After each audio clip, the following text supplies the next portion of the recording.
Hello, I'm Alexa, and welcome to the first interview of the Designer Titles in Tech series that I'm putting together. I have with me here Elizabeth Lynn. Hi.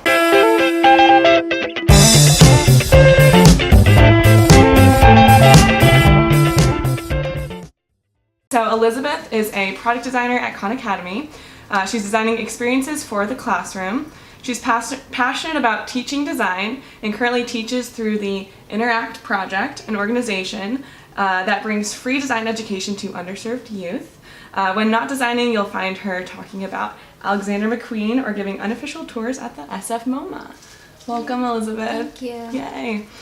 So just to kick things off, I thought it'd be fun to sort of chat a little bit about how we know each other. What do you remember? Yeah, so it was super random. So I remember CCA was having this thing called the Secret Project, and I was the only Cal student there, and then we met and we worked on a project together. Secret Project's basically this design kind of like a design-a-thon type thing where we worked on a project together. CCA is the school that I went to, California College of the Arts, and Elizabeth was representing her school, but it was mostly kids from my school.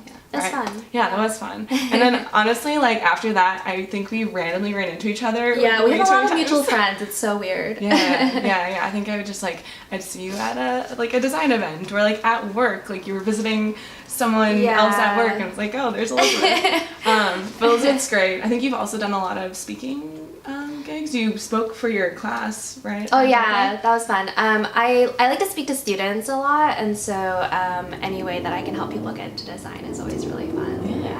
Well, maybe we talk a little bit about your background then. Yeah, sure. You studied computer science at Berkeley, is that correct? Yeah, I did. So I studied computer science, but what I was really passionate about was design, and we didn't have a design program, and so I got super involved with lots of different things on campus. So we had a design club, and I started teaching design through that, and cool. we kind of built the community from there. Yeah. I didn't realize you were also teaching still while you're in school. That's very cool. Did you have a specific role in the design program you put together? Yeah, so I was, originally I was just teaching one of the classes where we taught Illustrator and Photoshop and graphic design to students, and then eventually my junior year I became president of the club, and we started doing a lot more things, and put a big focus on design education in general. Awesome, cool. And now you're at Khan Academy, right? So can you talk a little bit about how you got into Khan Academy and what Khan Academy is, what you're doing there? Yeah. So Khan Academy, we're an education nonprofit, and our mission is to bring free world-class education to everyone anywhere. And what I'm working on right now, actually I'll start with how I got there. So I interned at Khan Academy between my junior and senior years. And I really loved it. Were you a product design intern? Yeah, so I was a product design intern, and this was my first design role ever, and everyone is really great at mentoring me, and I loved it, and I decided to continue on full time. And now I'm working on the classroom product, and so we're bringing Khan Academy into the classroom. Cool. Is that released right now, or is it something that's up and coming? Yeah, so we've been working on it for about a year and a half, and we have released parts of it, but there's still a long way to go. It's really fun to work with teachers because they have so many ideas, and they don't get listened to very much because they get just a lot of different products thrown at them, and so it's been really fun to work with them. Yeah, very cool. I want to learn more about that now that we're talking about it. It sounds so awesome. What would you say Khan Academy is bringing to the classroom that that's different than what's there now, or at least what's the product part that you're working on? Yeah, so the big picture thing is that we're trying to help teachers identify where students have gaps in their knowledge. And Khan Academy has a lot of great content, and so we have content in our class like math, the humanities, we're partnered with AP, and we're doing all these different things, and we want to make these resources available to teachers, and so if their students are doing exercises on Khan Academy, we want to service the teachers where their students have gaps in their knowledge. Yeah. Awesome. Okay, cool. Well then, can you talk a little bit more about what your role as a product designer is at the company? Maybe what's a typical week like? Yeah, so it really varies. as a product designer, we kind of get to do everything. And so if it's at the beginning stage of a project, I will be doing a lot of user research. So for me, I talk to a lot of teachers, visit lots of classrooms, and just try to figure out how we can best help them become even better teachers and help them with the different problems they have in the classroom. And so a lot of talking to teachers, and then also sometimes there's a lot of brainstorming, and so we're brainstorming with the team from engineers to PMs to figure out what to actually do about those problems. And then on a more regular basis, obviously like doing a lot of drawing and Sketch and Illustrator, and just like coming up with ideas, and then finally like shipping the product. And so it's really from like the beginning to the end. Cool, Yeah. cool. So you said you're talking with teachers a lot. Are you talking mostly with teachers in the Bay Area? Are you traveling much? What does that look like? Yeah, that's a great question. So a lot of times we talk to teachers just through Google Hangouts, and so that's how we get teachers from various places in the U.S. We have teachers that are in big cities, smaller cities I've never heard of, and it's always really fun to talk to them. And next week we're actually traveling to Chicago to talk to these teachers who are running a summer school program and trying to figure out like how they're using Khan Academy during the summer. Yeah. Very cool. Very cool. Okay. You mentioned a couple of the different people or like partners that you work with.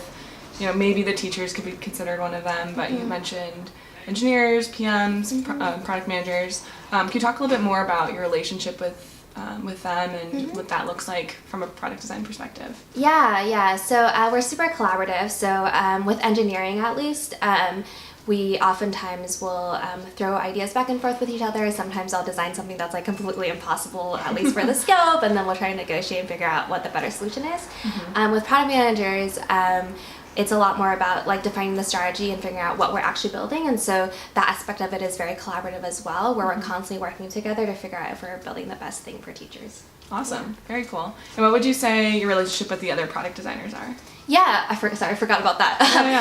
So there are other people on the team. Yeah, there are other people on the team, not just me. So on my team Classroom, there are 2 other product designers, and we're usually working on different features, but we all have context about what everyone else is working on, and so we all give feedback to each other on a really regular basis. For designers outside of the team, oftentimes it's more feedback around like specific technical things about design, so like visual design feedback, or like if I'm drawing an illustration, I have my go-to person on the design team I will ask feedback from. Yeah. Are you all calling that design critique? Yeah. Okay. Okay. What? How often is it formalized, or like I guess like maybe talk a little bit more about the critique culture there? Yeah. So we have a lot of critiques. We probably should make it a little less, but so on a weekly basis we have a classroom critique where it's just people who are relevant to classroom, and then we also have this thing called Design Guild Sync, which sounds really bizarre, but basically that's when everyone comes in, and if we're like making like a new button or proposing new colors that affects everyone on the team, that's where we bring that stuff to. What does starting a project look like for a product designer? Yeah, so when we're starting a project, a lot of times we're given like a really vague problem, and so this year I've been working a lot about like around student progress and how we showcase progress to teachers, and so for that it's kind of interesting because it was super open-ended, and we kind of go in a lot of directions, and so to start out the project we basically just talk to a bunch of teachers and try to synthesize how they're currently tracking progress in their classroom and how we can help them make that better. Cool. Yeah. And then maybe on the other end of it, how do you end a project, or what does project success look like? Yeah. So we're currently in the stages of ending all our release stuff before back to school, and it's pretty chaotic. So we have to make a lot of compromises, and there's a lot of things that I would really want to get shipped that won't get shipped, and so that's a lot of what it's like at the end, figuring out all those missing pieces that will make the end-to-end flow work really well. Cool. Yeah. What would you say like the final deliverable for a project looks like? Yeah, so the final deliverable, I don't know if anything is ever actually final. Yeah, I agree. But something has to be final to where engineering is going to take that over and build it, right? Yeah. So what does that look like? Yeah, so for us at least, I feel like a lot of times there isn't like a clear-cut like period where we just hand off to engineers. We try to make it super collaborative and iterative, and so a lot of times at the end of 2 weeks, I guess not even at the end of 2 weeks, but there's just like this constant, we use something called Zeppelin to upload designs to, so that engineers can also see the designs, and it's just constantly getting updated every 2 weeks based on feedback, and so I don't know if it ever ends, but that's kind of what it's like. Yeah. Nice, that's great. And since this series is about design titles in technology. I was wondering if you could talk a little bit about what you think a UX designer does, if there are any differences or similarities between a UX designer and a product designer. Yeah, I actually feel like UX design and product design is pretty similar, at least in titles. Most places, if someone's a UX designer, they're also focusing on the end-to-end process. Other places, if you're like an interaction designer or a visual designer, you're more specialized in the design process, but UX design and product design tend to be more generalist. Interesting. Do you have would you have a take on what you think an interaction designer would do? Yeah, an interaction designer also depends, but a lot of times they're thinking about how things flow from one page to the other. They're thinking about the architecture of the page. That's a lot of what their day-to-day projects might look like. Yeah. Awesome. I think that's it for all my questions. So thank you so much, Elizabeth, for being a part of this interview series. Where can people find you online, follow your work? Yeah, so I have a really confusing handle, but I'm Lilizlabeth on everything. If you search that, Lizlabeth, you can find me on anything. And we're also hiring at Khan Academy, so you can check out our website for that. Yeah. And I will put your handles and all that social media stuff in the description. Yay. So again, thank you so much, Elizabeth. That is our first interview for this designer titles and tech series. Thank you all so much for watching. I will see you next time. Bye.